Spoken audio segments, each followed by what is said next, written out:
Welcome back to r/JustNoHOA, where people share stories about their crazy homeowner associations that make us feel better about not living in an HOA. And in case you are new around here, please don't forget to subscribe to the channel to join our awesome community. Without any further ado, let's dive right into the stories. I lived in Plano, Dallas suburb, for most of my life. Only once lived in an area with an HOA. They did not allow cutting grass without collecting it.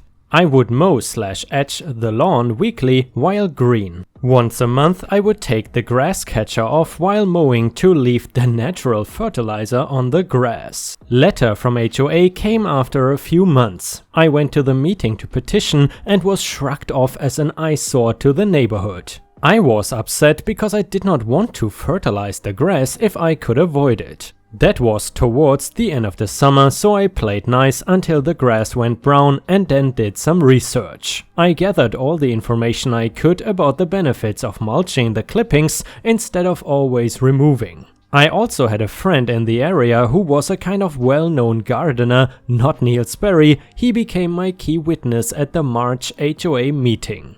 At the meeting, he led by feeding into the board members' egos, talking about how beautiful the neighborhood is and clearly there's a pride in home maintenance. He then shifted to the benefits of using clippings on the lawn and other areas as a natural fertilizer.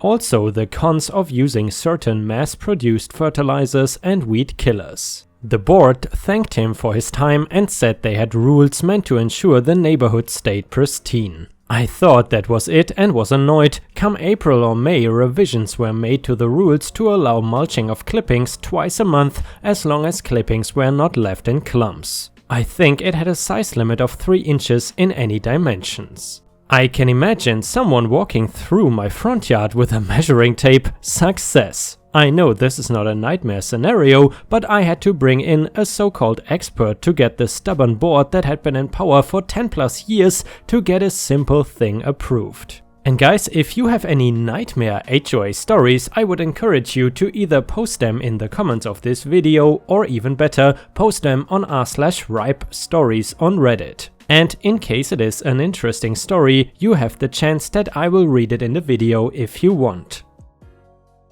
And the next one goes like this. I used to live in Kyle, Texas and really struggled with the HOA regarding my lawn. I guess to preface, my neighborhood was not new, about 6 years old when I moved in, but because of the housing crash, the builder was still working on the last 2 phases of the neighborhood. This meant they still had primary control over the HOA and a majority of the votes whenever something came up. There was a lot of other shady business that came out when the neighbors gained control once the neighborhood was built out, but that is for another time. When I first moved in, I did not have a lawnmower and was struggling to find a local neighbor who I could pay to cut my lawn. Had contacted a few, but they would flake. Then I got my first letter of warning about cutting my grass. Addressed the issue and thought that was that since it was now November and the grass had browned for the winter. When the spring came, I bought my lawnmower and cut the grass for the first time. 2 days after, I received a fine for having an unkept lawn. Turned out I had done my first mowing 2 days after inspection and the inspector thought it was crackly looking. I had no clue what that meant as I thought I had cut it pretty quickly after it started to grow again. Since my first warning letter was less than 6 months ago, it went straight to a fine rather than another warning. Several people in the neighborhood received either a warning or a fine during that round of inspections, and when we pushed back about the 6-month period, it is only 4 weeks for leaving out your trash cans, we were basically told tough luck. We also asked if we could know the inspection schedule because a few of us addressed the issue in the time between inspection and receiving the letters. The board responded that they were not releasing the schedule because then homeowners would only focus on maintaining their property for the inspection and not because they wanted to maintain their curb appeal. After I received a second fine less than 3 months later, same situation where it was addressed between inspection and the letter being sent out, and me feeling like it wasn't that bad because I mowed every other week, I started taking pictures and videos of my lawn the day I cut it to start contesting. After I received a third letter, I finally got someone helpful at the management company who, number 1, explained that we can always call to ask for a picture to see what the lawn looked like on inspection day, and number 2, said if a picture did not exist then they would throw out the fine if we contested, and 3, told me the inspection schedule every other Thursday.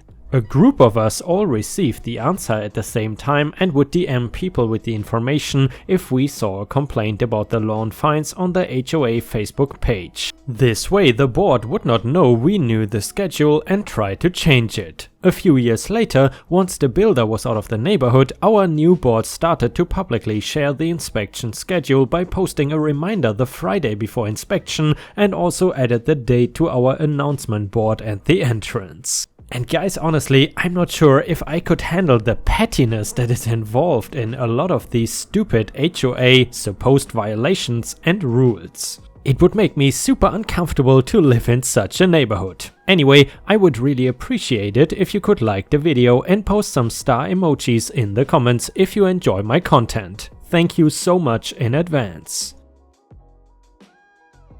And the next one goes like this. I hope I am not too late to the party, and if you are the subject of the story, I hope you are offended, because this story and your actions deserve some public ridicule. A few years back I lived in some condos as a renter that had an HOA. Each condo had a street-facing door and garage, as well as a door on the inside facing the pool.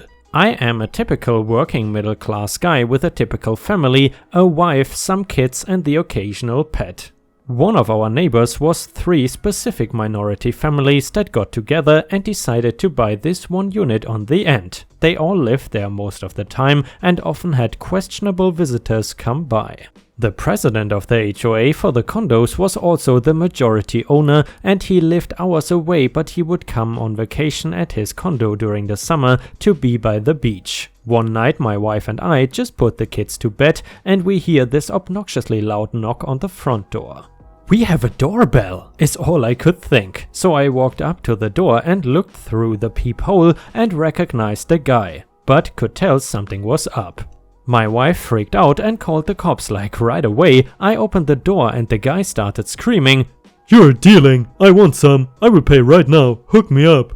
He was accusing me of dealing drugs from my house. I explained to him that the family next to us regularly had questionable late night visitors and he should go over there if he was going to make a scene. But no, he insisted he had seen people that could only be drug dealers come in and out of my unit for the past week. My wife heard the conversation and related to the cops, who at this point were en route. Frustrated at being yelled at by a drunken idiot this late at night, I told him if he thought he found a drug ring, he should call the cops and not go knocking on doors, putting himself in danger. He took it as a threat and in return started threatening me. I had enough, so I went inside.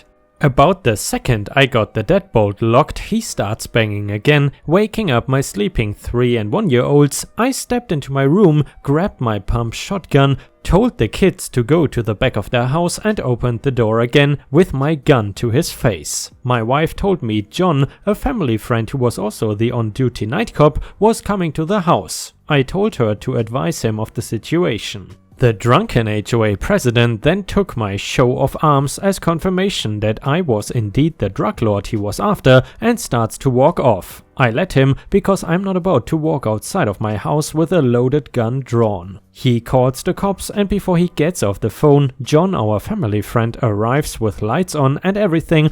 I put my gun down and stepped outside to talk the situation through. The HOA president thought that the cops were there in response to his call because he did not know about my wife calling. He starts yelling at the cop, "This is the drug lord, I caught him red-handed," etc.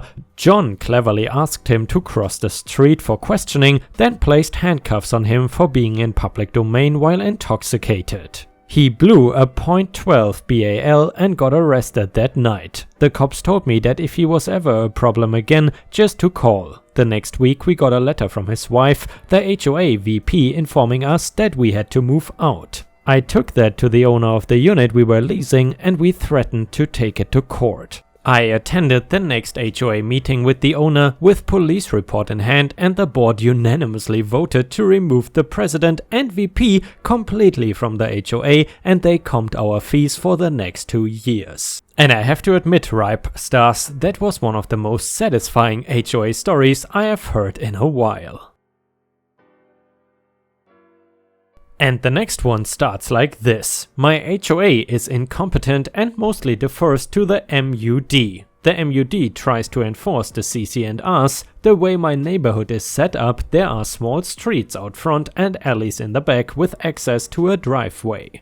Along the alley there is a patch of grass about 3 feet wide that goes along the length of the property, and then a fence to block off the yards. Feel free to message and I will share a Google Maps image to show how it looks. All summer I was mowing every 2 weekends as that felt sufficient. I use grass because there's a significant amount of rocks in the area, making a mower essentially impossible. It is a weed eater only kind of area. That has me pretty unwilling to go faster than the 14-day frequency. The MUD, in their rules for covenant enforcement, state that they will check things twice a month. As fortune would have it, they check a couple days before I go out and take care of the bits of yard in the alley.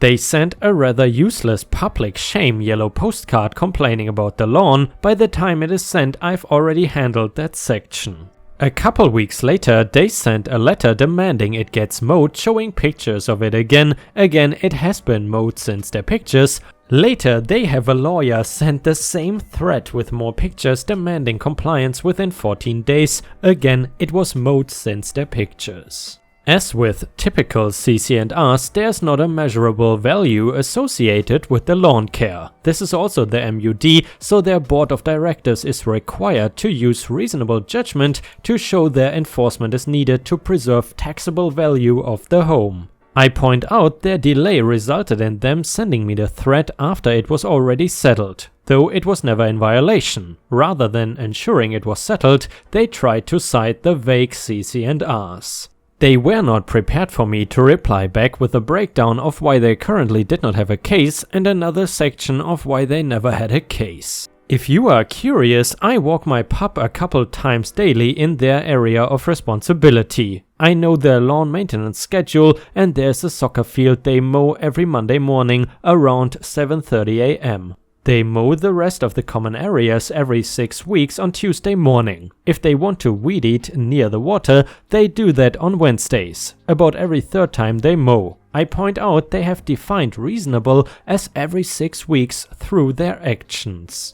I also point out I am doing it every other week and their checking is insufficient to find anything more than monthly maintenance. If they are not seeing significant growth between their pictures, they cannot enforce as that shows at least monthly maintenance while their bar is set at 6 weeks. Meanwhile, you can walk through the alleys and see my yard is one of the lowest, if not the lowest, with most of the back areas overrun a little. You can also walk out front and see some yards taking over the sidewalks, diapers in yards, sticker bushes coming from the yard attacking my pup, etc. This makes it clear one of 2 things have to be true. Number 1, they are failing to meet their stated requirement to equally enforce the CC&Rs and are choosing to single me out for whatever reason. Number 2, their actions stop at harassing folks and threatening lawsuits. If they followed through with their threats, it is hard to believe the actual problematic yards would have lasted for months in their condition. North Austin if you are curious. And the next one starts like this. I was a perennial and an annual buyer for 6 years at a plant nursery that had 3 stores in Reno, NV. And I suppose NV is Nevada. HOA and government know nothing about plants. New homeowners of HOAs would bring in these ridiculous lists of approved plants. Plants that don't grow in the area. Reno is high desert zone 5 out of 6, so constant homeowners having to replace plants over and over. Demands of trimming plants improperly, think an organic shaped shrub pruned into a box. They wonder why it looks so bad and won't bloom. Also insisting on planting large caliper trees when we tell them a crane was needed to plant. They could not fathom a tree could be that large, insisting on plants that are easy to care for, meaning no watering, always blooming and never any maintenance. asking for plants that are invasive and illegal to plant, asking for plants that are native to the area, then when I would suggest items, they are ugly. Well yeah, sage bush is ugly. Basically, they just could not understand why plants won't bend to their will and desires. It was so frustrating because it was hard to gently tell these idiots they could not have what they wanted. It is easier dealing with my toddler than an HOA. I also know that my experience was in Nevada, but I have traveled all over the US for expos and shows. This was pretty consistent throughout the states, including Texas. And you know guys, obviously being an outsider to the US, I would have expected that a state like Texas would be more lenient when it comes to BS like HOAs. And the next one goes like this. When I was younger, my dad started a limousine service. Before the company got big enough for its own office space and multiple limos, he would bring his one limo to our home, detached condos with an HOA, to clean and stock and sometimes leave it overnight when it was needed for a job. It lived in a storage lot the rest of the time. The presence of a limousine in the neighborhood was apparently distracting to the people on the board, so they passed a rule that you could not have a vehicle longer than X feet parked in front of your house overnight. Then the main old guy on the HOA board got a huge RV that he would leave in front of his house for days at a time, so they got rid of the vehicle size rule and replaced it with a rule forbidding vehicles that advertised a business. The limo had a decal on the driver's side door with the name of my dad's limo company and the phone number.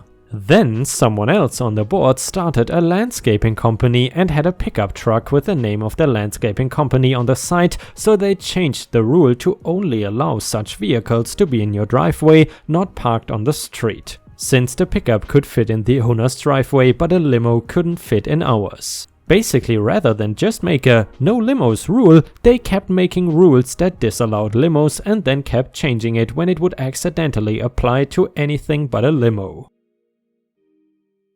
And the next story goes like this. I live in an HOA community. My experiences thus far went to a meeting where a guy wanted a 4-foot fence instead of the standard 3 because his dog kept getting out. After arguing for a bit, he was not so politely told to appeal to the Architectural Review Committee. At the end of the meeting, they asked for volunteers to sit on said ARC. I volunteered, approved his request and then quit. He has a 4-foot fence. I got a notice that my fence was not within regulations because the peak of the arch was 4 inches too high. I went to a meeting to appeal, and with a draft of my new plans, my appeal was shot down, so I revealed my new plans, which included no fence and a 40-feet ham radio tower. Ham radio towers cannot be regulated by HOA, my fence is apparently okay. Next, I got a knock on the door one day from someone soliciting home repairs for my damaged garage door frame. I politely told them no thanks, and a few days later got a letter from the HOA. Out of curiosity, I looked up the business and sure enough, one of the board members owned the home repair business. I sent the HOA board a letter of my finding with a copy to my attorney general. Apparently my garage door frame is also okay. Edit, I also have one I haven't gotten to use yet. When I first moved in, I received a letter from the HOA that all improvements to the property were approved at the time of me moving in. If they ever decide to challenge anything I have done, I will simply say that it was there when I moved in and watch them try to prove that it wasn't. And you know, Ripe Stars, this is, for me at least, a reoccurring theme I have seen in many HOA stories now. Usually a lot of these, let's say, evil HOAs will assume that you don't intend to fight back or that you are scared or something, but then when you threaten legal action and maybe even let your lawyer draft a letter or something, they actually get scared. As with many cases in real life, you just should not be afraid to fight for your rights. And guys, unfortunately, we have already reached the end of the video. I hope you enjoyed today's stories, and if you haven't already, please also go to patreon.com/ripeyoutube, where I upload exclusive Reddit videos starting at just $3 a month. This is a great way to support me in case you are interested, and the chance for me to become independent from YouTube revenue. Thank you so much for watching, please don't forget to subscribe and like the video, and I hope to see you again tomorrow.